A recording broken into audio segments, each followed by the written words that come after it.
Hello everyone, my name is Pawns the Mayoi, and we're back for Pokemon Y Shiny Hunting episode 267, Lapras. If you didn't watch the last episode, why didn't you? And this episode's topic is by me.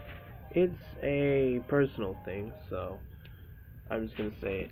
It is about my imaginary son, Lou Instamayoi. And, I'm sure if you've been seeing, like, my accounts and all that, and you'll most likely see this pug-looking creature, humanoid creature that's wearing an Organization 13 coat with like the Bleach anime Ichigo's half mask. So if you've seen that before, then that's who Lou is. That's Lou. That's what Lou should look like. How I imagined him to be. And I want to talk about the origins of why exactly I created him, why I just thought to make him up. So pretty much one day, I don't know what I was doing. Um, I guess I was just playing some kind of game normally.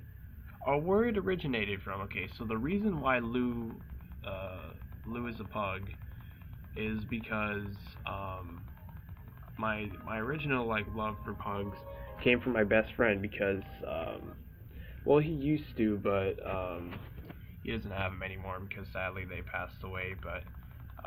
But anyway, that's always gonna be sticking with me. Pugs are my first favorite, I would say, for the dog breeds.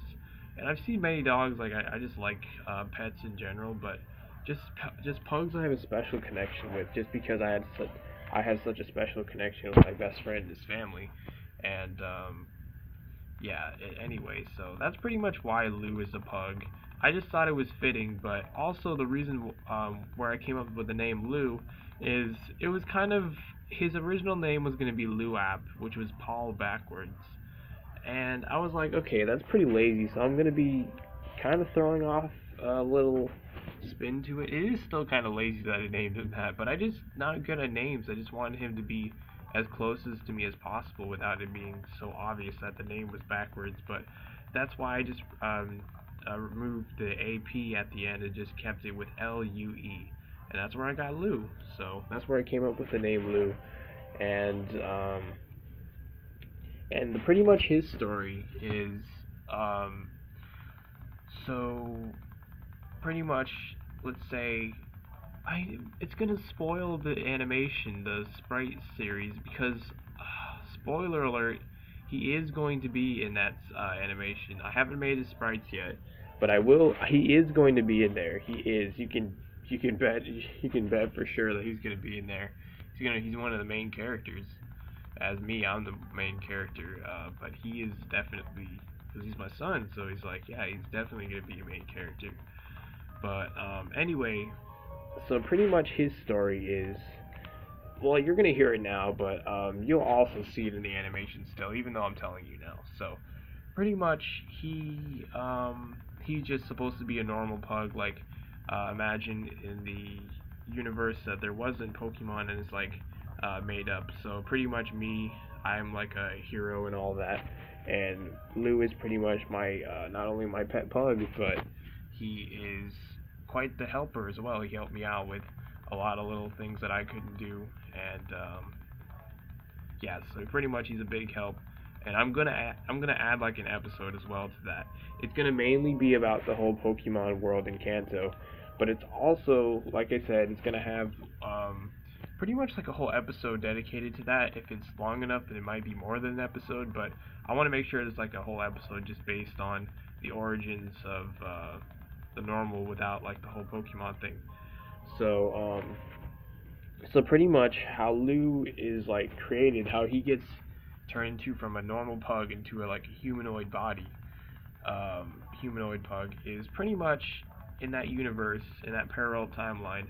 I actually passed away because of my like health conditions, and I just couldn't stay alive any longer. So then Lou was still alive. Of course, he's like depressed because I'm gone. We were like close buddies. But anyway, um, the whole thing that comes into why he's my son is pretty much because, yeah, he gets pretty much my like body parts and all that onto, like, he gets combined with that, instead of him having his normal body, his head and all of that, his brain, shared with me. So pretty much he's almost like a copy of me, but not exact. So because of that, and because of the relationship I had with him, the connection, it would be only so fitting that he would be like pretty much like a son. So he gets, like, the whole design. If you haven't seen it, he has the Organization 13 coat, and I just plan on him having that the whole time, just because, mainly because it's probably, with the whole stitching and all that, it's probably not good to show that, so that's why it's mainly covered up by the Organization 13 coat, and the whole mask as well, because,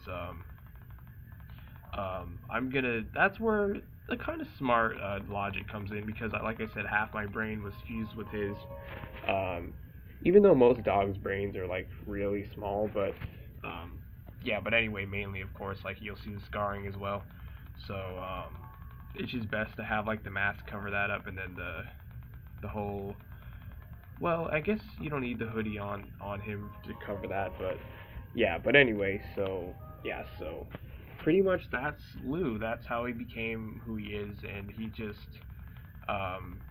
you'll see how he meets up with me in the series, and how he came to, like, my timeline that'll be in the series.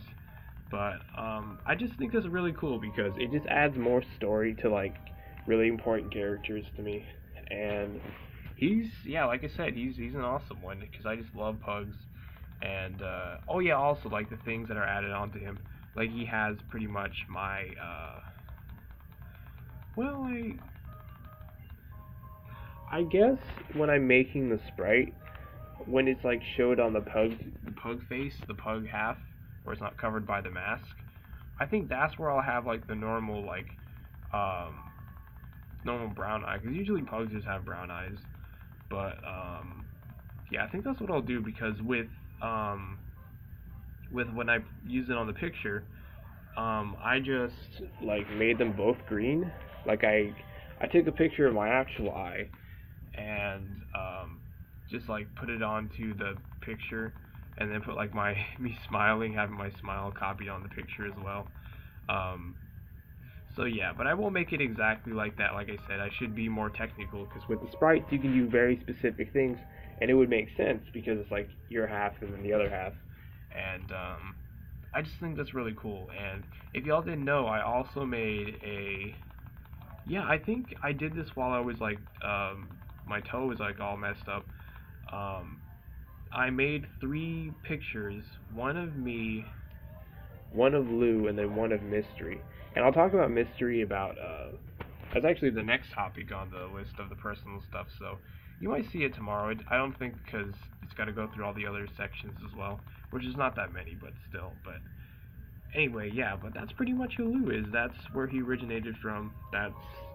I keep, like I said, I completely forget the reason why I made him, but I think it's just the sheer fact that I just love pugs, and I just want to show my love of pugs by making someone so strong of a connection, just to pretty much call him my son. So I don't know, maybe one day when I do have a son, I'll call him Lou, just for nostalgia. But I don't know. Then again, if you do stuff like that, then it may just points them towards a role to where they think they have to be that, and I wouldn't want that. So maybe I'll just leave it as my own fantasy thing. So yeah, but anyway, yeah, that's pretty much who Lou Insta my Yoi is, and you will see a lot of him on my channel. So yeah.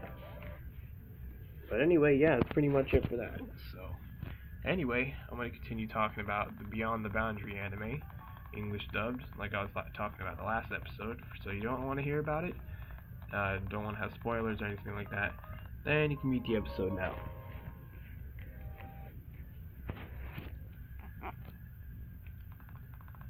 Alright, you had your chance. So pretty much I left off with Hiromi and his sister trying to, like, help out the half Yomu, because the Yomu hunter, half the human Yomu, um, he was trying to like capture the Yomu for himself, so he was going after them.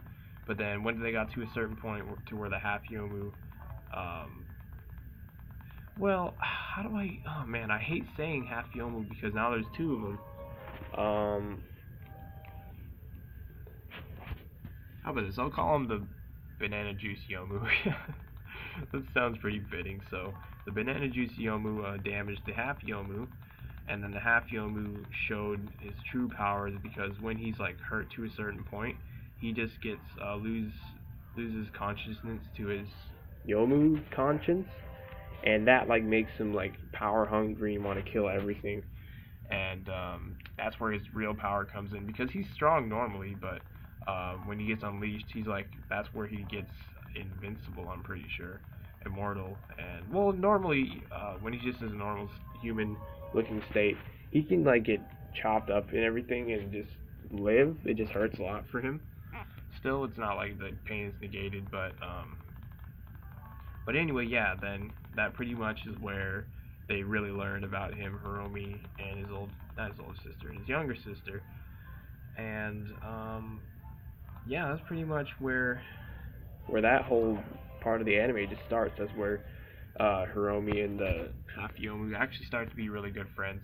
Kind of weird friends, because Hiromi is trying to like, he's not trying to like come on to him like sexually, but he just gets really weird with him. Like if you watch the anime, you'll know what I'm talking about. But that's kind of one of the things I like about Hiromi as well. Just the sheer fact that he's weird like that. But of course I wouldn't act like that. But I'm just saying, it's just entertaining. But yeah. So anyway, yeah. So he pretty much just like after months of being with him, he gets enrolled in the school and everything, and that's where he meets Mirai Kuriyama. And like I said, she's a really cool character. I was almost tempted to say she was my favorite. She's got to be like my second favorite for sure. But yeah. But anyway, so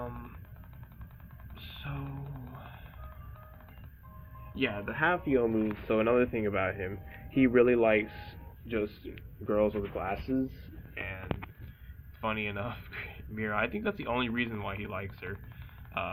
And for the sheer fact that she wants to kill him because he's a Yomu, and she keeps trying, just to get better at like just practicing on it. It's pretty cruel, bruh.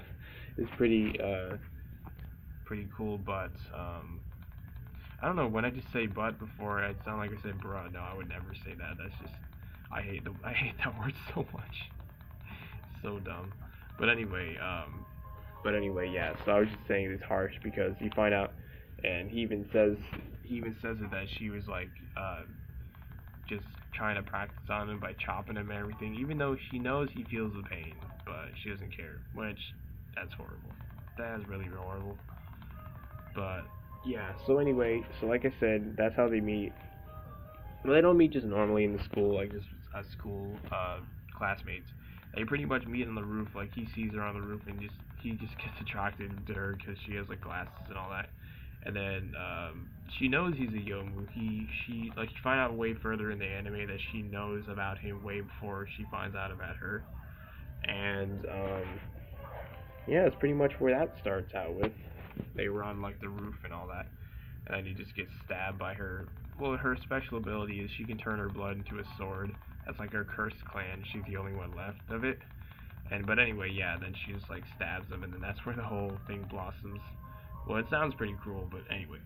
So yeah, I probably will talk about this more next episode. But anyway, if you enjoyed the episode, if you'd be so kind as support me by donating to my Patreon, as long as you're not putting yourself in a bad spot by doing so, of course, then feel free to. The link is in the description down below. And I'll be seeing y'all later. I've been your host, Paul Stamayoi, and goodbye.